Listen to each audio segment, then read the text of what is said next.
በስመ አብ ወወልድ ወመንፈስ ቅዱስ አሐዱ አምላክ አሜን። ጾመ ነነዌ።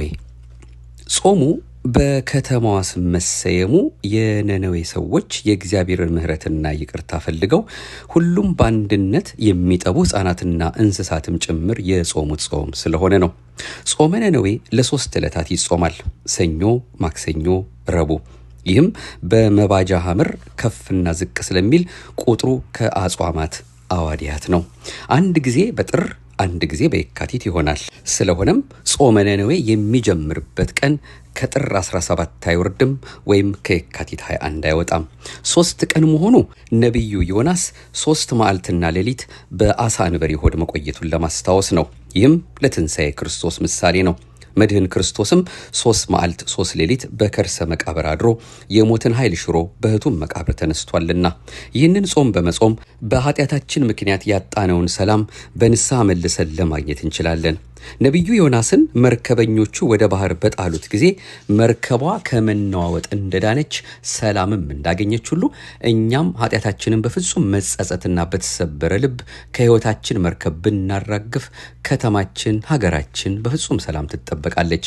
ጾሙን ፈሪሃ እግዚአብሔርን ከልብ መለወጥ ጋር ደምረን ብንጾመው እንደ ሰባ ነነዌ በምሕረት ይጎበኘናል። እንግዲህ ይህ ጾም ከ4ኛው መቶ ክፍለ ዘመን ጀምሮ ሲጾም መቆየቱ ይነገራል። ከዚያ በፊትም ሐዋርያት ሰባ ነነዌ የተነሳያን አብነት ናቸውና ስርዓቱም ጾሙም አይቅር ብለው ሰርተውታል ይላሉ። እኛም በጾምና በጸሎት ከፈጣሪያችን ምሕረትና በረከት ለማግኘት ስንል እንጾመዋለን። በተጨማሪም ይህ ጾም ለአብይ ጾም መዘጋጃ በመሆን ያገለግላል። የአጿጿሙም ሁኔታ በጸዋሚዎቹ ደረጃ የሚወሰን ነው። በጥንቷ ቤተ ክርስቲያን ምዕመናን ከሰኞ እስከ ረቡዕ ከምግብና ውሃ ተከልክለው ረቡዕ አስቀድሰው ስጋ ወደሙ ይቀበሉ እንደነበር ይነገራል። አሁንም በዚህ መልኩ የሚጾሙ ይኖሩ ይሆናል። በበዛው ግን እስከ ቀትር ወይም ሰርክ ድረስ የሚጾሙ አሉ። እንኳን ከ7ቱ አጽዋማት አንዱ ለሆነው ለነነዌ ጾም በተለምዶ እናቶች ነይ ነይ ለሚሏት ጾም በሰላምና በጤና ጠብቆ አደረሰን። የዘንድሮውን ዓመት ማለትም የ2018ን የነነዌን ጾም ጥር 25፣ 26 እና 27 ወይም በፈረንጆቹ ፌብሩዋሪ 2፣ 3 እና 4 በመጾም እንቆያለን ማለት ነው። እጅግ በጣም ደስ የሚል 4 ምዕራፎችን የያዘ የትንቢተ ዮናስ ታሪክ የሚነገርበት ነው። አሁን በመግቢያችን ላይ ያነሳነውን ሐሳብ የበለጠ የሚያጠናክርልን ለምንድን ነው ጾሙ የተጾመው? ነነዌስ የት ነው የምትገኘው? ነቢየ እግዚአብሔር ዮናስስ ወደ ነነዌ ሄድና ስበክላት፣ ከመጥፋቷ በፊት አንተ ነግራቸው ሕዝቡም ወደ ንስሐ እንዲመለሱ አድርግ በተባለ ጊዜ እምቢ ያለበትን እግዚአብሔር አምላካችንም በምን መልኩ በትምህርት ለሁላችንም ቸርነትና ምሕረቱን እንደሚያበዛልን በመጾም የሚገኘውንም ዋጋ የምንሰማበት የምናይበት ልዩ የሆነ ትምህርት ነውና ይህንኑ የሚያጠይቀውን ሰፋ ያለ መልእክታችንን ነው ለዛሬ በማህደረ ተዋህዶ እንደ ኦርቶዶክሳዊት ተዋህዶ ቤተ ክርስቲያናችን እምነት ስርዓትና ትውፊት ምሕረትና ደግነቱ በስቶልን እሱ እየረዳን እሱ ከሰጠን ከቅርብ ምንጮቻችን እየጠቀስን የምንከታተለውን መርሃ ግብራችንን የምናደምጠው። መቼስ አንድ ቅዱስ ቤተክርስቲያናችን እምነት ተከታይም ሆነ ሌላም ሰው ቢሆን በቅዱስ ቤተክርስቲያናችን የምናደርጋቸው ነገሮች ሁሉ እያንዳንዱ መጽሐፍ ቅዱሳዊ እንደሆነ ስርዓት እንዳለው በእምነት የተደገፈ እንደሆነ በፍሬ የሚታይ እንደሆነ እንድንረዳውና እንድንኖርበትም በሚያሳስብ መልኩ ነው እንግዲህ እነዚህን መርሃ ግብሮቻችን የምናደምጠው። አምላካችን አሁን በዚህች ዕለት ሊያስተምረን የወደደውን እሱ በይቅርታው ብዛት በልባችን ጽላት እንዲጽፍልንና ለነነዌ ሰዎች ወደ ልባቸው መልሶ ወደ እሱ ወደ አምላካችን እንዴት እንደጸለዩ እንዴት እንደለመኑ የምናየው የምንሰማውን ቢሆን ያንን እንደምንሰማ እንደምናይ እኛም ወደ ልባችን ተመልሰን ፍቅሩን እያሰብን በእያንዳንዳችን ልቦና ጓዳ ያለውን እሱ የሚያውቀውን ፈተና ያለውን በቸርነቱ እንዲያርቅልን ደግ የሆነውን ሁልጊዜም እያቀረበልን እሱን ፍቅሩን እያሰብን እንድንመላለስ የሚያሳስብ መልእክት ነውና ይህንኑ እንግዲህ ማድመጣችን እንቀጥላለን። ይህችን ዕለት እንድናያት እድሜውን ያበደረን ዓመቱን በሰላም አሳልፎ በዚህ ጾም ደግሞ ዋዜማ ተገናኝተን ስለምናደርገው ስለምንፈጽመው ስርዓት፣ ስለምንጾመው ጾም፣ ስለምንማረው ትምህርት ቅዱስ ቤተክርስቲያናችን በአጠቃላይ ስለምትነግረን ትምህርቶች ሁሉ ማወቅ የሚገባን ነገር ሁሉ እንድናውቅ በደግነቱ ሊገልጽልን ለዚህ ሰዓትና ደቂቃ ፈቃዱ ሆኖልን ያደረሰን የሁላችን አባት የሁላችን ጌታ የሁላችን መድኃኒት ቸሩ መድኃኔዓለም ክብርና ምስጋና ለገናና ስሙ ይሁንልን። ርርተ ሕሊና ርርተ ልቦና አንዳችም ነውር የሌለባት ዘወትር እኛን እንደ ዓይን ጥቅሻ እየደረሰ የሚጠብቀን ቃል ኪዳኗ ያልተለየን አማላጅቱ እናቱም ስሟ የከበረ የተመሰገነ ይሁን። እንደሱ እንደ አምላካችን ፈቃድ እንግዲህ አምላከ ቅዱሳን አምላከ ጻድቃን አምላከ ሰማዕታት አምላከ ነቢያት አምላከ ሕፃናት አምላከ አበው ቀደምት አምላከ ሕፃናት አምላከ ደናግላን አምላከ መነኮሳት የደግነት የምሕረቱን ሥራ ያበዛልን እሱ ምስጢሩን ገልጾልን ሰምተን ለመጠቀም እንዲያበቃን በሰላም ማስጀምሮ እንዲያስፈጽመን የደግነቱን ሥራ እንዲሰራልን እየተማጸን ነው። ስለ ጾመ ነነዌ ማናት ከሚለው ተነስተን ቀጣዩን ምንጭ ጠቅሰን ወደ እናንተ የምናደርሰውን ምዕራፍ ግብራችንን እንዲህ እንከታተላለን። የነነዌ ከተማ በጤግሮስ ወንዝ ምስራቃዊ ዳርቻ ከዛሬዋ የሞሱል ከተማ በተቃራኒ ከባግዳድ ከተማ ሰሜን ምዕራብ 350 ኪሎ ሜትር ርቀት ላይ በናምሩድ የተቆረቆረች ታላቅ ከተማ ነበረች። ዘፍጥረት ምዕራፍ 10 ቁጥር 11። ከተማዋ 12 ኪሎ ሜትር የሚረዝም ቅጥር ነበራት። በውስጧም ሰናክሬም በርከት ያሉ ህንፃዎችን አሳንጾባታል። የሶስት ቀን መንገድ ያህል ሰፊ ከተማ ነበረች። ትንቢተ ዮናስ ምዕራፍ 3 ቁጥር 3። መሪዎቿ እጅግ ጨካኝ ነበሩ። ይኸውም ሊታወቅ የጦር ምርኮኞቻቸውን አፍንጫ የሚፎንኑ አይኖቻቸውን የሚጎነቁሉና የሚያወልቁ እጆቻቸውንና እግሮቻቸውንም የሚቆርጡ የሚነሱ ነበሩ። ህዝቧም ጣዖት ያመልኩ ነበር። ሐሰትን፣ ማታለልን፣ ጠለፋን የተሞላቸዋን ነነዌ ነቢዩ ናሆም የጥፋት ከተማ ብሎ ጠርቷታል። ነቢዩ ሶፎንያስ ነነዌ ጠፍታ ባድማ እንደ በረሃም ደረቅ እንደምትሆን የተናገረው ትንቢት ከ300 ዓመታት በኋላ ተፈጽሟል። ሶፎንያስ ምዕራፍ 2 ቁጥር 13። ዕብራዊ ነቢይ ወደ አረማውያን ከተማ መላኩ። ሰባ ነነዌ ኃጢአታቸውና ክፋታቸው ወደ እግዚአብሔር ስለወጣ ቁጥሩ ከደቂቀ ነቢያት የሆነ ከነገደ ይሳኮር የተወለደ ወልደ አማቴ ነቢዩ ዮናስ በነነዌ ላይ እንዲሰብክ ታዘዘ። እርሱ ግን ደስ አልተሰኘም። ስለዚህ ከእግዚአብሔር ፊት ወደ ተርሴስ ይኮበልል ዘንድ ተነሳ። ኢዮጴ ወርዶ ወደ ተርሴስ የምታልፍ መርከብ አግኝቶ ወደ እርሷ ገባ። ትንቢተ ዮናስ ምዕራፍ 1 ቁጥር 1። ይህንም ማድረጉ እግዚአብሔር መሐሪና ሩሩ አምላክ ስለሆነ የነነዌ ሰዎች ስብከቴን ሰምተው ቢመለሱ ይምራቸዋል፣ እኔም ሐሰተኛ ነቢይ ይባላለሁ ብሎ ፈርቶ ነው። ዳግመኛም ሰባ ነነዌ ወይም አሶራውያን ለአይሁድ እምነትና ለእስራኤል ጠላት ነበሩና እርሱ ስሙ ከነሳቸው ጋር እንዳይነሳ ባለመፈለጉ መሄድን እምቢ አለ። በተጨማሪም የነነዌ አረጋውያን ሲያለቅሱ ወገኖቹ እስራኤል ሲቀማጠሉ ነነዌ ስታለቅስ እስራኤል በዝሙት ስትቀብጥ ተመልክቶ ሰባ ነነዌ ወይም የነነዌ ሰዎች ማለት ነው በአምባ አንሳ ሲታጠቡ ጽዮናውያን በክፋት ጸንተው ከሕያው አምላካቸው ርቀው ከክብር ተራቁተው ተመልክቷልና ተከፋ። ለነነዌው መስበክን እምቢ አለ። ለነነዌ መስበክን አለመፈለጉ ዮናስ ነቢዩ ከጥላቻ አይደለም፣ ለወገኖቹ ካለው ፍቅር የተነሳ ነው እንጂ። ቅዱስ ጳውሎስ እስራኤልን ያስቀናቸው ዘንድ በእነርሱ በደል መዳን ለአሕዛብ ሆነ፣ መሸነፋቸውም ለአሕዛብ ባለጠግነት ሆነ እንዳለ ለእስራኤል በመቅናት ነው። ሮሜ 11:11። ቅዱስ ሄሮኒመስ ትንቢተ ዮናስን በተረጎመበት ድርሳን ለሕዝቡ ቀናይ የነበረውን ሊቀ ነቢያት ሙሴንና የተመሰገነ ሐዋርያ ጳውሎስን እንደ ምሳሌ በማንሳት ዮናስ ለአሶራውያን መስበክን የፈራውና ለመሸሽ የፈለገው በእነርሱ ከክፋት መመለስና መዳን ለእስራኤል መኮነን ምክንያት እንዳይሆን በመቅናት ነው ብሏል። ብርሃነ ዓለም ቅዱስ ጳውሎስ በሥጋ ዘመዶቼ ስለሆኑ ስለ ወንድሞቼ ከክርስቶስ ተለይቼ እኔ ራሴ የተረገምኩ እንደሆን እጸልይ ነበርና እነርሱ እስራኤላውያን ናቸውና ልጅነትና ክብር ኪዳንም የሕግ መሰጠት የመቅደስም ሥርዓት የተስፋውም ቃላት ለእነርሱ ናቸውና በማለት ለሕዝቡ ያለውን ፍቅር አሳይቷል። ሮሜ ምዕራፍ 9 ቁጥር 3 እና 4። ነቢዩ ሙሴም ወደ እግዚአብሔር ተመልሶ ወዮ እኒህ ሕዝብ ታላቅ ኃጢአት ሰርተዋል፣ ለራሳቸውም የወርቅ አማልክት አድርገዋል። አሁን ይህን ኃጢአታቸውን ይቅር በላቸው፣ ያለዚያ ግን ከጻፍከው መጽሐፍህ እባክህ ደምስሰኝ ብሏል። ዘዳግም 32 ቁጥር 31። በዚህም ልመናው ለሕዝቡ ምሕረተ አምላክን አስገኘ። እግዚአብሔርም እርሱን ከሕይወት መጽሐፍ አልፋቀውም። በመሆኑም ዮናስ ከነነዌ ተቃራኒ አቅጣጫ ወደ ተርሴስ ኮበለለ። የአብህርትና ቀላያት ፈጣሪ ከሆነው ሸሽቶ ወደ ባህር ገባ። እውነትም እንደ ስሙ የዋህ ርግብ ከእግዚአብሔር ሸሽቶ መደበቅ ይቻላል ብሎ ማሰብ ከአንድ ነቢይ የሚጠበቅ አልነበረም። መሐሪ እግዚአብሔር ግን አልፈቀደለትም። የልቡን ንጽሕናና ቅንነት ተመልክቶ መለሰው እንጂ። የነነዌ በነቢዩ ዮናስ መሰበክ። የዋሁ ነቢይ ከከተማይቱ ለመሸሽ ቢሞክርም ከእግዚአብሔር ቁጣ መሸሽ አልቻለም። ጌታ እግዚአብሔር በባህሩ ላይ ነፋስ ወይም ታላቅ ነፋስ አመጣ። መርከቢቱም ለመሰበርና ለመስጠም እስክትደርስ ድረስ ታላቅ ማዕበል ሆነ። ሞገዱ ባህሩን እጅግ ያናውጠው ስለነበር ወደ ምድር ሊመለሱ መርከበኞቹ አብዝተው ቢቀዝፉም አልተቻላቸውም። ሌሎች በአደጋ ላይ ሆነው ሲጨነቁ እርሱ በሰላም ተኝቶ ነበር። ቅዱስ ጴጥሮስ ሄሮድስ ሊገለው ሲያስብ ተኝቶ እንደነበር ማለት ነው። ሄሮድስም ሊያወጣው ባሰበ ጊዜ በዚያች ሌሊት ጴጥሮስ በሁለት ሰንሰለት ታስሮ ከሁለት ወታደሮች መካከል ተኝቶ ነበር እንዲል የሐዋርያት ሥራ ምዕራፍ 12። በኋላ ግን መርከበኞቹ ቀሰቀሱት። በዚህ ጊዜ ዮናስ የዚህ ሁሉ ምክንያት እርሱ መሆኑን ሽሽትም እንዳልጠቀመው በመገንዘብ በእርሱም ምክንያት በመርከቢቱ ውስጥ ያሉት እንዳይጠፉ ሽቶ ማንነቱን ካሳወቀ በኋላ ወደ ባህሩ እንዲጥሉት ወተወተ።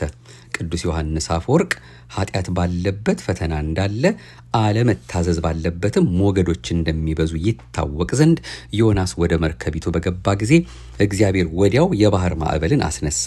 ከተማይቱ በነነዌ ሰዎች ምክንያት ተነዋወጠች። መርከቢቱ ደግሞ በነቢዩ ዮናስ አለመታዘዝ ምክንያት ስርግርግ አለች ካለ በኋላ መርከበኞቹ ነቢዩ ዮናስን ወደ ጥልቁ ሲጥሉት ወዲያው መርከቢቱ ከንውጽውጽታ ዳነች አለ። መርከበኞቹ ወደ ባህር ሲወረውሩት አሳ አንበሪ ዋጠው። ቅዱስ ጎርጎርዮስ ዘእንዚናዙ እንዲህ ብሏል። ዮናስ ከእግዚአብሔር ፊት ሸሸ ወይም ደግሞ የሸሸ መስሎ ታሰበው። ነገር ግን በባህሩና በማዕበሉ በአሳ አንበሪ ሆድ መዋጡ ለ3 ቀንም በዚያ ማደሩ የታላቅ ምስጢር ምሳሌ ተደርጎ ተወሰደ። ማለትም መድህን ጌታ 3 መዓልት 3 ሌሊት በከርሰ መቃብር አድሮ ለመነሳቱ ምሳሌ ሆነ ማለት ነው። አስፈሪና አስደንጋጭ የሆነውን መልእክት ለነነዌ ሕዝብ ላለማወጅ ኮበለለ። ይህም ነነዌ ትገለበጣለች ብሎ ከተናገረ በኋላ ከተማዋ በንስሐ ብትድን ሐሰተኛ እንዳይባል በመስጋት ነው እንጂ በክፎቹ መዳን ስላልተደሰተ ወይም ስለተከፋ አይደለም። ይልቁንስ የሐሰት መሳሪያ ተደርጎ በመቆጠሩ በማፈሩ ነበር እንጂ። እንዲሁም ለትንቢት ዝና እጅግ አብዝቶ የሚቀና ቀናይ በመሆኑ ይህም በእርሱ ሰብአዊነት ለመጥፋት አደጋ የተጋረጠበት ነበርና፣ ምክንያቱም በእንደዚህ ያሉ ጉዳዮች ብዙ ሰዎች የመለኮታዊውን ፈቃድ ጥልቅነት ጠልቀው መረዳት አይችሉምና ብሏል። በአሳ አንበሪ ሆድ ውስጥ ሆኖ ያድነው ዘንድ ወደ ፈጣሪው ጸለየ።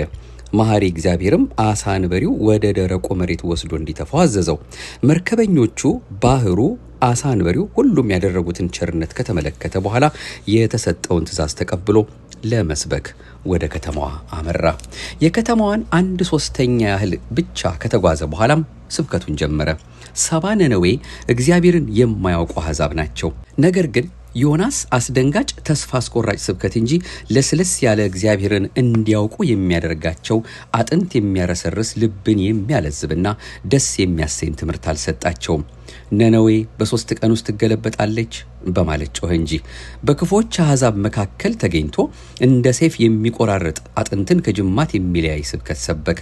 ስለሆነም ቅዱስ ኤፍሬም ለ70 ነነዌ የተላከው ዕብራዊ ሐኪም ጨካኝ ነበር፣ የሚያቃጥል መድኃኒት ይዞ የመጣ ሐኪም ሲል ነቢዩ ተስፋ በሚሰጥ ቃል እንዳልተናገራቸው ገለጸ። በመሆኑም ታላቂቱ ከተማ በአንድ ዕብራዊ ሰባኪ ማጽናኛ የሌለው ቃል ተጨነቀች፣ የሐዘን ጩኸትም አሰማች።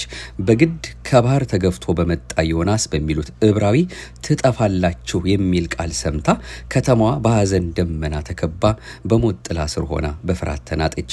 ኃይለኛ ነፋስ በእርሷ ላይ ተነስቷልና ስለ መገለባበጧ ስለ መጥፋቷ ተሸበረች። ነገር ግን እንዴት ታላቂቷ ከተማ ትገለባበጣለች የሚል አዋጅ ታሰማለህ? ማን ነውስ የሚገለብጣት? እኮ ድንገት መጥተህ ትገለበጣለች የሚል አስጨናቂ ጩኸት ያሰማ አንተ ማነህ? የላከህስ ማን ነው? የሚል ጥያቄ ለነቢዩ ያነሳለት የለም። ዝም ብለው ዕብራዊውን ሰሙት፣ ተቀበሉትም። በመሆኑም ነነዌ ከንስሐ ጋር ጾም አወጀች። እንግዲህ የነነዌ በነቢዩ ዮናስ መሰበክ በዚህ መልኩ ካየን፣ አሁን ደግሞ ከንስሐ ጋር የታወጀው ጾም ምን እንደሚመስል እናያለን። ነነዌ ስውር ጦርነት ታውጆብናልና ከጥፋት ለመዳን የማይፈርስ አጥር እንገንባ አለች። ይኸውም ንስሐ ነው። እንደ 70 ሰዶም ገሞራ ልቧን ማጠንከር አንገቷን ማደንደን አልሆነላትም። ዮናስንም እሺ ምን እናድርግ፣ ምከረን፣ አስተምረን አላሉትም። መፍትሄው ከክፋት መለየት፣ መጾም፣ መጸለይ፣ ማልቀስ ነው አሉ። ቅዱስ ዮሐንስ አፈወርቅ እንደገለጸው ፊት ትገለበጣለች የሚል አዋጅ ባይወጣ ኖሮ ባልሰሙትም ነበር። ባይሰሙት ንስሐ አይገቡም፣ ንስሐ ባይገቡ አይድኑም። ስለሆነም የነቢዩን ስብከት ሰምተው ከኃጢአታቸው በመሸሽ ከክፋታቸው በመለየት ከክፉ ልማዳቸው ተለዩ በማለት ነግሮናል። የነቢዩን ውበት የሌለው ስብከት በአድናቆት ተቀበሉት። ንስሐ ለመግባት ጾም ለማወጅ ቀን አልቀጠሩም። ከቤተ መንግስቱ ሰዎችም እንስሳቱም እህል ውሃ አይቅመሱ፣ በአንድ ልብ እናልቅስ የሚል አዋጅ ወጣ። እግዚአብሔር ተመልሶ ይጸጸት እንደሆነ ከጽኑ ቁጣውም ይመለስ እንደሆነ ማን ያውቃል በማለት በእምነት ብሔራዊ የንስሐ ቀን ታወጀ። ዮናስ ምዕራፍ 3 ቁጥር 9። በዚህ አዋጅ ነነዌ ልቧ ተሰብሮ ማቅ ለበሰች፣ በላዩም አመድ ነሰነሰች። ይህንንም አስመልክተው ቅዱስ ኤፍሬምና ቅዱስ ዮሐንስ አፈወርቅ የተናገሩትን ቀጥሎ እንመልከት። ይህ አንድ ላይ ተባብረን ኃጢአት እየሰራን ላለነው ለእኛ መመለስ ይጠቅመናልና። ቅዱስ ኤፍሬም የተመሰገነች ንስሐቸውን እንዲህ በማለት ገልጦታል። ንጉሱና ልዑላኑ ሳይቀሩ ራሳቸውን በመውቀስ ካባቸውን አውልቀው ማቅ ለበሱ። ነቢዩን የተከበሩ አረጋውያን ሰሙት፣ በላያቸው ላይ አመድ ነሰነሱ። ባለጠጎች ሰሙት፣ የተዘጋ ካዝናቸውንም በድሆች ፊት ክፍት አደረጉት። ገንዘባቸውን ንብረታቸውን ለሌሎች ያበደሩ ያዋሱ ሁሉ ሰሙት፣ ለእነዚያ ምጽዋት አድርገው ሰጡ፣ ተውላቸው። ዕዳ ያለባቸውም ሰሙት፣ በብድር በውሰት የወሰዱትን ላለመመለስ አላየንም አልወሰድንም ብለው ከመካድ ተሰበሰቡ፣ ርቱዓን ሆኑ። ተበዳሪዎች የወሰዱትን ለአበዳሪዎቻቸው መለሱ፣ አበዳሪዎችም ይቅርብን የሚሉ ሆኑ። ሁሉም ሰው ስለ መዳኑ ጉጉ ሆኖ ጽድቅ መስራትን ተጣደፈ ብሎ ነግሮናል። ቅዱስ ኤፍሬም እንደነገረን የወደቀን ወርቅ የሚያነሳ በተከፈተ ቤት ገብቶ የሚዘርፍና የሚሰርቅ ማንም አልነበረም። ወደ ሴት የሚመለከት ወንዶችን ለማማለል ዝርግፍ ጌጥን አድርጋ ተኳኩላና ቆንጅታ የምትታይ ሴት አልነበሩም። ሁሉም ከልጆቻቸው ጋር ወደ መቃብር ሊወርዱ እንዳላቸው በማሰብ መዳናቸውን እየፈለጉ ነበርና ልጆችም የመጣውን ቅጣት የከተማዋን መገለባበት ተገንዝበዋል።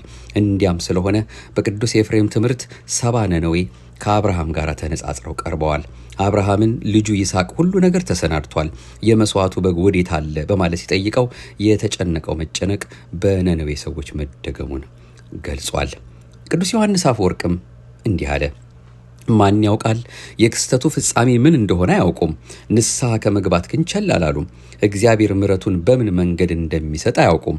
ነገር ግን እርግጠኛ ባልሆኑት ነገር ላይ ተደግፈው ተለወጡ።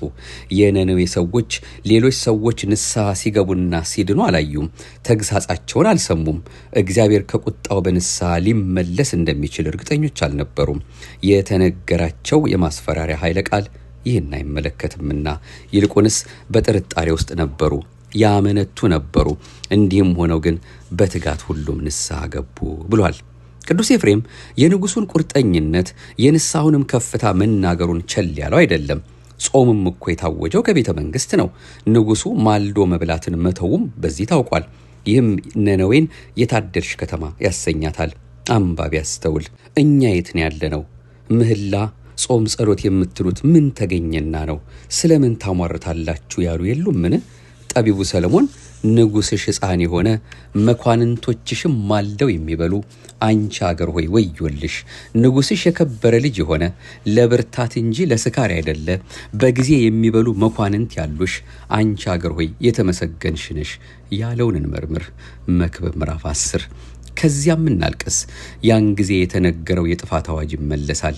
ባይሆንም በአንበጣ መወረሩ፣ በነፋስ መጠብጠቡ የመከራውና የጥፋቱ ጊዜ ያጥራል።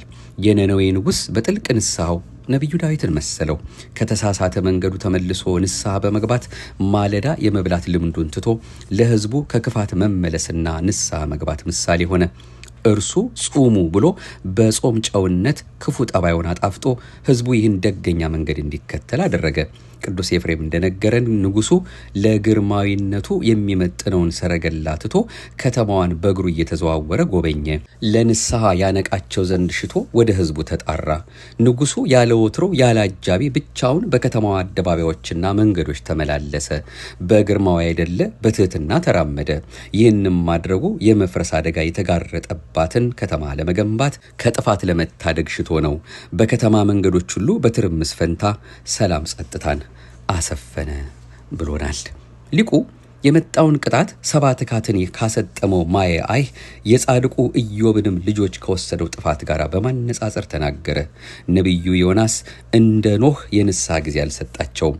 ዝም ብሎ ትጠፋላችሁ አላቸው እንጂ እንደ ኖህ ከተማዋ እንዳትገለባበጥ ይህን አድርጎ አላላቸውም። የሚገርም ዕብራዊ ነቢይ። ክፋታችሁን ታውቁታላችሁ፣ ስለዚህ መፍትሄውንም ራሳችሁ ፈልጉ፣ ለራሳችሁ እወቁ ብሎ ተዋቸው። እነርሱ ግን 7 ትካትን አልመሰሏቸውም። እነዚያ ኖህን አልሰሙትም፣ እነዚህ ግን በነቢዩ አልተሳለቁበትም። ይዘንም እናሰቃየው አላሉም። ስለ ስብከቱ ጣዕም የለሽነትም አልተበሳጩበትም። ስለዚህም ንጉሡ የጦር አበጋዞቹና ወታደሮቹ ንስሐ እንዲገቡ በስውር ወደ ታዘዘባቸው የተለየ መንፈሳዊ ውጊያ ይገቡ ዘንድ ጠራቸው። ድል አድራጊ የነበረው እርሱ በነቢዩ ፊት ድል ሸሽቶት አቅም አጥቶ ቆሟል። እንዲህም አለ፣ ብዙ ከተሞችን ድል አድርገናል። አሁን ግን በከተማችን እርሱ አሸነፈን። የጀግኖች እናት ነነዌ ያንድን ለብቻው የመጣ ደካማ ቃል ፈርታለች በማለት የኃያሉ የናምሩድ ዘሮች ከነ ኃያላኖቻቸው ሳይቀር ከዕብራዊው ነቢይ የተነሳ መብረከረካቸውን መናገሩን ቅዱስ ኤፍሬም ተረከልን። የእግዚአብሔር ምሕረት፣ የዮናስ መከፋት። 70 ነነዌ ትጠፋላችሁ በሚል ተስፋን ባላዘለ ስብከት ልባቸው ተሰብሮ ምሕረት አምላክን አገኙ። ነቢዩ ዮናስ የፈራው ደረሰ። መሐሪ እግዚአብሔር ንስሐቸውን ተቀበለ፣ ከቁጣውም አዳናቸው። ነነዌ ከመገልበጥ ተረፈች። ሞታቸው ወደ ሕይወት ተለወጠ። አዋጁ ከታወጀ በኋላ ተሻረ። በነቢዩ ኤርምያስ አድሮ ስለ ሕዝብ ስለ መንግሥትም እነቅል አፈርስም አጠፋም ዘንድ በተናገርኩ ጊዜ ይህ ስለ እርሱ የተናገርኩበት ሕዝብ ከክፋቱ ቢመለስ እኔ አደርግበት ዘንድ ካሰብኩበት ክፉ ነገር እጸጸታለሁ ወይም ካሰብኩት ክፉ ነገር እጸጸታለሁ ያለው እውን ሆኖ በነነዌ ተፈጸመ። ኤርምያስ ምዕራፍ 18 ቁጥር 17። ነቢዩ ዮናስን ነነዌን ስበክ ብሎ የላከላቸው በቅድመ ዕውቀቱ እንደሚመለሱ ስለሚያውቅ ነው። ይህንን የሚያውቅ ነቢይ ዮናስም ተከፋ። ከተማዋን ያስፈራት ንውጽውጽታ ቆመ። ንውጽውጽታውና መገለባበጡ በመቆሙ ሐሰተኛ ነቢይ እንዳይባል ፈርቶ ከርቀት ሆኖ ይከታተል የነበረው ዮናስ የፈራው ደርሶበት ትንቢቱ ባለመፈጸሙ አዘነ። ምን ነው ለኛ የነነዌ ልብ ባገኘን፣ በመመለሳችን መከራው ቀረ ብሎ የሚከፋ ዮናስ አሁን በዚህ የለምና። ቅዱስ ኤፍሬም እግዚአብሔር ከክፉ መንገዳቸው መመለሳቸውን ተመልክቶ ያደርግባቸው ዘንድ የተናገረውን ባለማድረጉ ነቢዩ ደስ አለመሰኘቱንና መቆጣቱን እንዲህ በማለት ገለጸው። ዮናስ ይህን አየ። እግዚአብሔር ታጋሽ፣ ይቅር ባይ፣ ምሕረቱ የበዛ እንደሆነና 70 ነነዌን እንዳላጠፋቸው ማለት ነው። መደነቅም ያዘው፣ በመደነቅም ተዋጠ። ለምን ቢሉ ስለ ወገኖቹ ልጆች አፍሯልና። 70 ነነዌ ባለድል ሆነው አየ። ለአብርሃም ዘሮችም አለቀሰ። የከነአን ዘር በቀና አይምሮ ጎዳና ሆነው ተመለከተ። የያዕቆብ ዘር ደግሞ ንሁሎ ነበር። ያልተገረዙት ልባቸው ተሰብሮ አየ። የተገዘሩት ግን ልባቸው ደንድኖና ከብዶ ነበር። የነነዌ ሰዎች ብዙ ስብከት ሳይፈልጉ ንስሐ ገብተው በመዳናቸው ያልተደሰተውን ነቢይ ቅዱስ ኤፍሬም ጨካኝ ብሎታል። በዘመኑ ድነት አሕዛብንና አረሚን የማይፈልጉትን ክርስቲያኖችም በአንጻረ ዮናስ ዘልፏቸዋል። ደህና አድርጎ ገስጿቸዋል። ዛሬስ እኛ እንዴት ነን? ዮናስ ለነነዌ ሕዝብ ንስሐ ገብቶ በመጾም እግዚአብሔር አደርግባችኋለሁ ካለው ጥፋት ትድናላችሁ አላላቸውም። ታዲያ ለነነዌ እነዚህን የተሰወሩ ሚስጥራትን ማን ገለጠላቸው ብሎ ቅዱስ ኤፍሬም ይጠይቅና ሲመልስ በሰውና በፍቁር እግዚአብሔር መካከል ያለው ልዩነት ተገንዝበዋልና ነዋ አለ። የዮሐንስን ስብከት ሳይጠይቁ ሳይመረምሩ የተቀበሉትም ለዚህ ነው። ነቢዩ መራር ጥብቅ እንደነበር አይተዋል። እግዚአብሔር ደግሞ ታጋሽ ደግ መሆኑን ጠነቀቁ። ስለሆነም የነቢዩን ቃል ሰምተው መዳናቸውን ፈለጉ። እግዚአብሔር ፍርዱ ርቱ ነው፣ ደግሞም መሐሪ ነው። ንስሐ ተቀብሎ በክፉ አድራጊው ላይ ሊያደርገው ያሰበውን መለወጡ መሐሪነቱ ለኃጥአን እንደሆነ ያሳያል። ይህም የሰው መዳኑ በራሱ ነጻ ፈቃድ ላይ የተመሰረተ መሆኑን ያመለክታል። ቅዱስ ኤፍሬም እንደነገረን 70 ነነዌ ወይም የነነዌ ሰዎች ማለት ነው ኃጢአትን በመተው ከክፉ ልማድም በመለየት ነጻነት አገኙ። ይህም በእግዚአብሔር ፊት አጸደቃቸው። በመሆኑም የእግዚአብሔር ፍትህና ምሕረት ከተማዋን ጠበቀ። ፍትህ ማቃሰታቸውን፣ መናጣቸውን፣ መሸበራቸውን ሰማ። ጸጋ እግዚአብሔርም ከተማቸውን ከመፍረስ ከመገለባበጥ አዳነ። ሰው ለመዳን የራሱን ድርሻ መወጣት አለበት። ነነዌ አምና ንስሐ ገባች፣ ጾመች፣ ጸለየች። እግዚአብሔርም ከቁጣ ከመጥፋት አዳናት። እኛን የሚያድነን አሜን። ነቢዩ ዮናስ ወደ እግዚአብሔር እንዲህ ሲል ጸለየ። አቤቱ ለምንሃለሁ፣ በአገሬ ሳለሁ የተናገርኩት ይህ አልነበረምን? አሁንም አቤቱ ከሕይወት ሞት ይሻለኛልና እባክህ ነፍሴን ከኔ ውሰድ። ዮናስ ምዕራፍ 4 ቁጥር 2። የነነዌ ሰዎች ይህ ሳያስደንቃቸው አልቀረም። በእውነትም በነነዌ መዳን መደሰት፣ እግዚአብሔርን ማመስገን ሲገባው ግራ ተጋብቶና ደስታ ርቆት ማየት ያስደንቃል። እነርሱን ካዳንካቸው እኔን ውሰደኝ ማለቱ የመከፋቱን ከፍታ ያሳያል። ስለሆነም ቅዱስ ኤፍሬም ነነዌን ወክሎ ለዮናስ እንዲህ ሲል ተናገረ። አንተ ዕብራዊ ሆይ ሁላችን ብንጠፋ አንተ የምትጠቀመው ምንድን ነው? አንተ ሰባኪ ሆይ በሁላችን መሞት እንዴት ያለ የተሻለ ነገር ታገኛለህ? የማቴ ልጅ ሆይ ወደ መቃብር በጸጥታ ብንወርድ ምን ታገኛለህ? ታዲያ ስለምን ደስታ ርቆ ተከፋህ? በእኛ ንስሐ መግባት ወደ መታወቅ የመጣ ማን ነውና ነው? በቃል ፈውሰህን ልናመሰግንህ ስንመጣ ለምን ታዝናለህ? ክፍልህ ነነዌን ተናግሮ ያጠፋት ከመባል ይልቅ ተናግሮ ያተረፋት መባል ቢሆን አይሻልምን? መላእክት በሰማይ ሲደሰቱ አንተ ለምን ተቆጣህ? ዮናስ ሆይ ከእንግዲህ ነነዌ በስም የምትጠራ ናትና መስግናት። አሁን ደስ መሰኘት ያለብህ አንተ ነህ፣ እግዚአብሔር በሰማይ ደስ ተሰኝቷልና። ያም ሆኖ ግን ሰባ ነነዌ ታላቅ አክብሮት ሰጡት። ወደ ከተማዋ እምብርት አመጡት፣ በዙፋንም ላይ ያስቀመጡት ይላል ቅዱስ ኤፍሬም። እንዲህ ከፍ ከፍ ያለ ዮናስን በአሳ አንበሪ ሆድ ውስጥ ሆኖ ከተጨነቀው ዮናስ ጋር ማነጻጽሮ ተናገረ። ንጉሡ ስጦታዎችን ሰጠው፣ ያለ አጃቢ ብቻውን ይሄድ ዘንድም አልፈቀደም።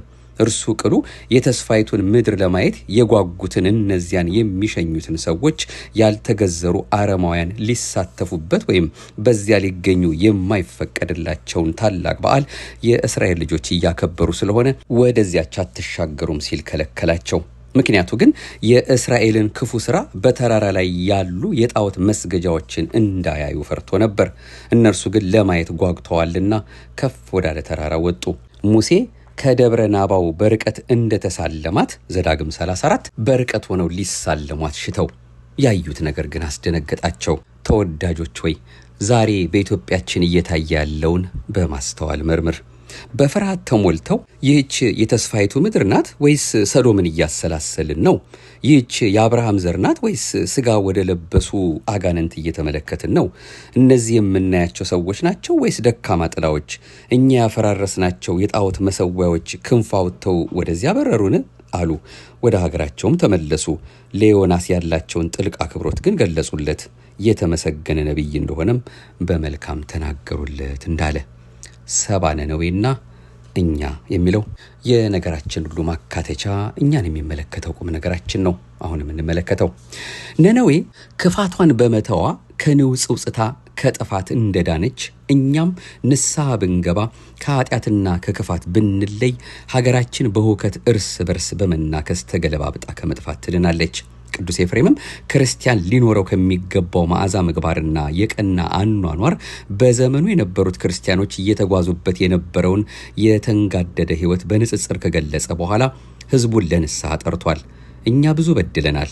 7 ትካት፣ 7 ሰዶምና ገሞራ፣ 7 ነነዌ የፈጸሙት ኃጢአት ይብዛም ይነስም ዛሬ በምድራችን ተንሰራፍቶ ይታያል። ክፋታችን ቅድመ እግዚአብሔር ደርሷል። ለነነዌ ነቢዩ ዮናስ እንደተላከላት ዛሬም ቸነፈር፣ ረሃብ፣ መቅሰፍት፣ ጦርነት ታዞባችኋልና በዘር በጎሳ በወንዝ በቋንቋ መለያየትና መጠፋፋት መበላላትና መናተፍ ጌጣችሁ አይሁን፣ መልካችሁን አትለውጡ፣ ክፋቱን ተዉ የሚል መልእክት ደጋግሞ አሰምቶናል።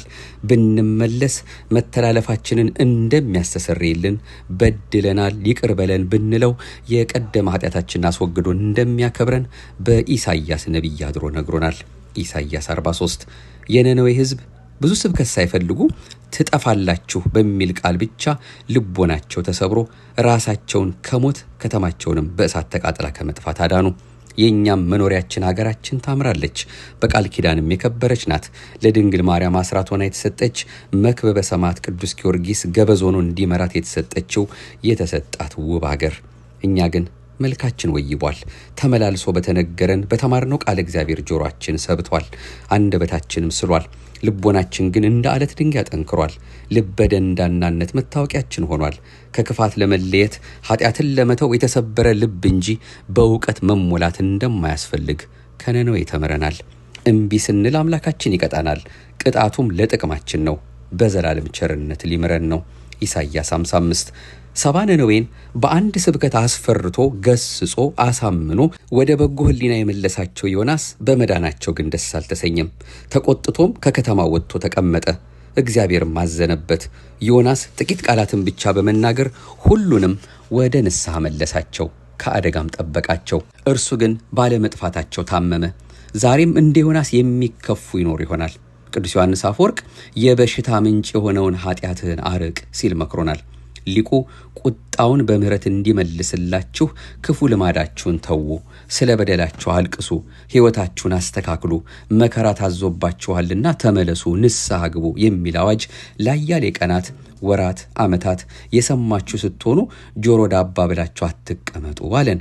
የምናመካኝበት አንዳች ነገር አለመኖሩንም እንዲህ ሲል ገልጾልናል። እነዚያ በማያስተማምን መሰረት ላይ ቆመው ያን የመሰለ እጅግ የሚያስደንቅ ለውጥን ካሳዩ በእግዚአብሔር ቸርነት ላይ ቅንጣት ታህል ጥርጣሬ በሌለው መሰረት ላይ የቆምን ብዙ የጠብቆቱን ስጦታ የተቀበልን ነቢያትንና ሐዋርያትን የሰማን ተግባራዊ የሆኑ ትምህርቶችንም የተማርን እኛ የእነዚያን ያህል ምግባር እንኳ ከሌለን ምን የምናቀርበው ምክንያት አለን? የእነዚያ መልካም ምግባራቸው በእውነት ታላቅ ነበር። ከእነርሱ ምግባር በላይ ግን የእግዚአብሔር ቸርነት ከሕሊናት ይርቃል። ይህም ከተነገራቸው አዋጅ ራሱ የምናስተውለው ነው። ንስሐ ብትገቡ ግን እምራችኋለሁ ብሎ ያልጨመረበት ምክንያቱ የሆነውና ወሰን የሌለው አዋጅን በመናገር ፍርሃታቸውን ለመጨመር ፍርሃታቸውን በመጨመርም ንስሐ ይገቡ ዘንድ ሊያፋጥናቸው ነውና። ቅዱስ ኤፍሬምም የእነዚያ ንስሐ ከእኛ ንስሐ ጋር በማነጻጸር ሲገልጽ እንዲህ ብሏል። ከነዚያ ንስሐ ጋር ሲነጻጸር የእኛ እንደ ህልም ያለ ነው። ከነዚያ ጽኑ ልመናና ጸሎት ጋር ሲወዳደር የእኛ እንደ ጥላ ያለ ነው። ከነዚያ ራስን ማዋረድ ወይም ትህትና ጋር በንጽጽር ሲታይ ይህ የእኛ ሌላን ሳይሆን አፋዊ ወይም ውጫዊ ቅርጽ ያለው ነው። እነዚያ በጾማቸው ጊዜ ያበደሯቸውን ዕዳቸውን ይቅር ለማለት ቸሮች ነበሩና የነነዌ ሰዎች ምጽዋት ሰጡ። እስኪኛ የግፍና የጭቆና ቀንበርን እንኳን ተው። የነነዌ ሰዎች ለባሪያዎቻቸው ነጻነት ሰጡ። አንተ ነጻነት ላለው ሰው ርኅራኄ ወይም ሐዘኔታ አለህን? ለነነዌም ሆነች ለሰዶም ገሞራ የተነገረው የማስፈራሪያ ቃል ልዩነት የለውም። ነገር ግን ልባቸው የተለያየ ነበር። ዛሬ ለኛ የሚያስፈልገን እንደ ነነዌ ሰዎች የተሰበረና ገር ልብ ነው። ያም ስለሆነ የነነዌ እንባ ከሰማይ ከመጣ ምሕረት ጋር ተገናኘ። ንስሐ ምንጊዜም ከምሕረት አምላክ ጋር የጠበቀ ዝምድና አለውና የእግዚአብሔር ቁጣ በምሕረት የታጀበ ስለሆነ ነነዌ ንስሐ ገብታ ከክፋቷ ተለይታ በመጾሟ ትርፍን ያውም ከሰማይ የመጣ ምሕረት እግዚአብሔርን ያስገኝላት ንግድን ፈጽማለችና ለተነሳሃያን አብነት ሆነች። ምክንያቱም ፍሬያቸው ወይም ንስሐው በቶሎ ከታች ከጥልቁ ወደ ላይ ወደ መንበረ ሥላሴ ወጣ። እንዲሁም ምሕረት ከላይ ፈጥኖ መጣላቸው። የእግዚአብሔር ፈቃድ ሰው ከክፉ መንገዱ ተመልሶ በሕይወት ይኖር ዘንድ ነው። ስለሆነም ተነሳሃያኑን ሰባ ነነዌን አዳናቸው። ልባቸውን ያደነደኑትን ሰባ ሰዶም ወገሞራን ደግሞ ቁጣ መዓቱ አገኛቸው። የእግዚአብሔር ምሕረት ለተነሳሃያኑ ለነነዌ በምሕረት ካፊያ ሲያረሰርሳቸው ተነሳሃያን ለነበሩት ለሰዶማውያን ደግሞ የድኝ ዝናብ ሆኖ አጠፋቸው። ዘፍጥረት 19 ቁጥር 20። እኛም ነነዌን በንስሐ ብንመስላት ቸርነቱ በጸጋና በክብር ትጎበኘናለች። ከክፉ መንገዳችን ባንመለስ ንስሐ ባንገባ ደግሞ እንደ ሰዶም ውርደት ይከተለናል። እጅግ የሚገርመው ነነዌን ወደ ንስሐ የጠራት ነቢይ ልኮ ነው። እኛን ያስተማረን ግን ራሱ ሰው ሆኖ ነው። ነነዌ ነቢዩን ሰሙት። እኛ ደግሞ ነቢዩን የላከውን እርሱን መድህን ጌታ ልንሰማው ፈቃደኛ አልሆንም። እንግዲህ ምን ይሁን? ቅዱስ ዮሐንስ አፈወርቅ እንዲህ አለ። ዮናስ የልዑል አገልጋይ ነበር፣ እኔ ግን መምህር ነኝ። እርሱ ከታላቅ ዓሣ ሆድ ተተፍቶ በግድ ተገፍቶ መጥቷል። እኔ ግን መቃብር ክፈቱልኝ፣ መግነዝ ፍቱልኝ ሳልል በኃይሌ ከሞት ተነሳሁ። እርሱ የነነዌን መጥፋት አወጀ፣ እኔ ግን የመንግሥትን ወንጌል የምሥራች ቃል ልሰብክ መጣሁ። ሰባ ነነዌ ምልክት ሳያዩ በእውነት አመኑ፣ እኔ ግን አያሌ ምልክቶችን አሳየሁ። እነዚያ ከጥቂት ቃላት በ3 ቀን ነነዌ ትጠፋለች በቀር ሌላን ተደጋጋሚ ምዕዳን አልሰሙም። እኔ ግን ሊያስተባብሉት የማይችሉት የማይታበል እውነትን ነገርኩ። እነዚያ ሊገለገሉ መጡ። እኔ ግን መምህርና የሁሉ ጌታ ስሆን ሰውን አስፈሪ ቃልን ተናግሬ ለማስጨነቅ የእያንዳንዱን እንከን ልከታተል አልመጣሁም። ለበደሉት በኃጢአት ለጎሰቆሉት ይቅርታን ይዤ መጣሁ እንጂ ይህም ስለሆነ ነነዌ በነቢዩ ዮናስ ቃል አምና ንስሐ ገብታ እንደዳነች እኛም አድነን እግዚኦ አድነን አምላክነ ዛዳን ካለ ሀገረ ነነዌ እያል በዚህ በጾመ ነነዌ እንማጸናለን። የነነዌ ሰዎች ጾም ለኛ ከሚያስተምሩን ነገሮች መካከል የጾምና የጸሎት ጥቅምና አስፈላጊነትን፣ ለንስሐ ቀጠሮ መስጠት የሚገባ አለመሆኑን፣ ለሚመለሱት እግዚአብሔር መሐሪና ይቅር ባይ መሆኑን ወዘተ የምንማርበት ነው። ነቢዩ ዮናስ የተናገረው ነነዌ በዚህ በ3 ቀን ትገለበጣለች የሚለውን ቃል ብቻ ነው ከላይ እንዳየነው። የነነዌ ሕዝብና ንጉሥ ግን እንዴት፣ ለምን በሚል ጥያቄ ጊዜያቸውን አላባከኑም። ቀጥታ ወደ መፍትሄ አመሩ እንጂ የመፍትሄውም ዋና አካል ጾም ነበረ። ጾም ማለትም መከልከል ማለት ነው።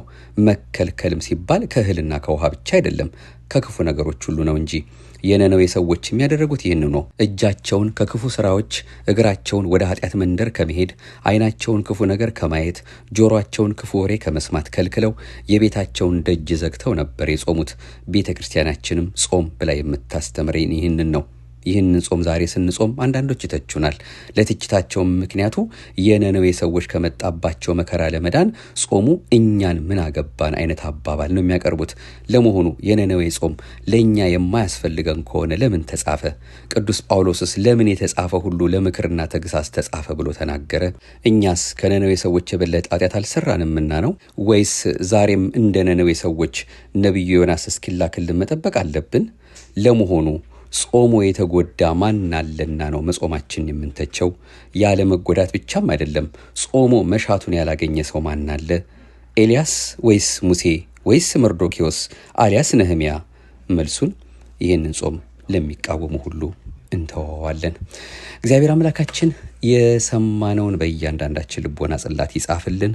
የይቅርታውን፣ የደግነቱን፣ የካህሊነቱን፣ የመሐሪነቱን ስራ አብዝቶልን ይህንን ደግሞ ከሰባቱ አጽዋማት አንዱ የሆነውን የ3 ቀን ጾም የነነዌን ጾም በሰላም ጀምረን ለመፈጸም እንዲያበቃንና በጾሙ የምናገኘውን በረከት በመጾማችን ውስጥ ልናደርጋቸው የሚገቡ መልካም ስራዎችን እየሰራን እንድናገኝ ፍቅሩን እንዲያበዛልን ጾም በመጣ ጊዜ ሁሉ እሰይ መጣልን ብለን በደስታ ተቀብለን ወደሱ ወደ አምላካችን ልባችን አፍስ ነፍሳችንን ለሱ አስገዝተን አምላካችን ዋጋ ለምናገኝበት ነገር እንዲያተጋን የይቅርታውን ስራ እንዲሰራልንና ኃይል ብርታት እንዲሆንን የተቀደሰ ፈቃዱ ይሁንልን።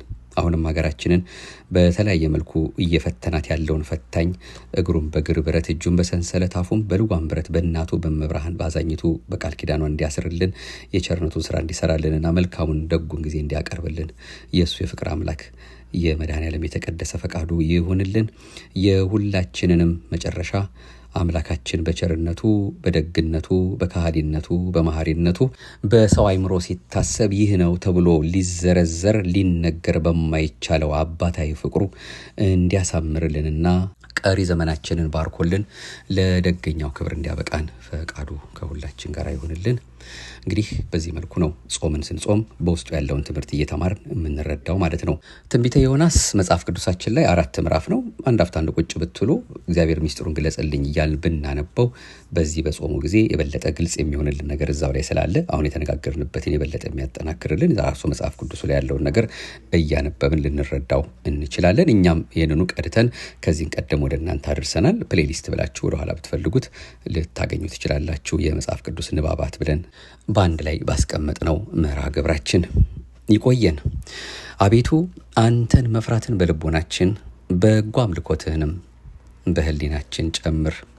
በነጻች በጎላች ለቅዱሳን አንድ ጊዜ ፈጽማ በተሰጠች በዚች በተዋህዶ እምነታችን ልንሰማቸው ልንመከርባቸው ከሚያስፈልጉ ትምህርቶች አንዱ የሆነውን ይህንኑ አጽዋማትን የሚያጠይቀውን የነነዌን ጾም በተመለከተ ለዛሬ ደህንነት ከእግዚአብሔር ዘንድ ነው ብሎ በአሳ አንበሪው ሆድ ውስጥ ሆኖ የተናገረው ዮናስን እኛም በእውነት በዚህ መልኩ እንዳስተማረ እየሰማን በእርግጥም ደህንነት የሚገኘው ከሱ እንደሆነ እየተረዳን ፍቅሩ እንድናስብ የሚያሳስበንን መልእክት ነው እንግዲህ ስናደምጥ የቆየ ነው።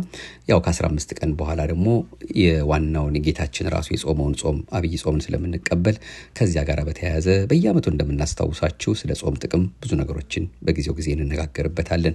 ለጊዜው ይህንን 3 ቀን በሰላም እሱ አምላካችንን እየተማጸን በምናውቀው ጸሎት ዳዊታችን እየደገምን ውዳሴ ማርያማችን እያደረስን ብንችል በቤተክርስቲያናት መርሃ ግብሮች ካሉ እየተሳተፍን ኢንተርኔቶቻችን ስልኮቻችን ሁሉ ቃል እግዚአብሔርን እየሰማን ከአምላካችን ጋር እየዋልን እያደርን የሱን ፍቅር ያያሰብን እንድንመላለስና ጾማችንን እሱ አምላካችንን እንደሚወደው አድርገን እንድንጾም በቸርነቱ ትዕግስቱን ጥበቡን ማስተዋሉን ይሄ ፈተና ያለውን ነገር ሁሉ እንዲያርቅልን የሱ የቃሉ ባለቤት የድንግል ማርያም አንድያ ልጇ አምላከ ቅዱስ ዮናስ ፈቃዱ ይሁንልን። አሜን። ማህደረ ተዋህዶን ለሚያደምጡ ሁሉ ማዳረሳችሁ እንዳትረሱብን ከወዲሁ ለመጠቆም እንወዳለን።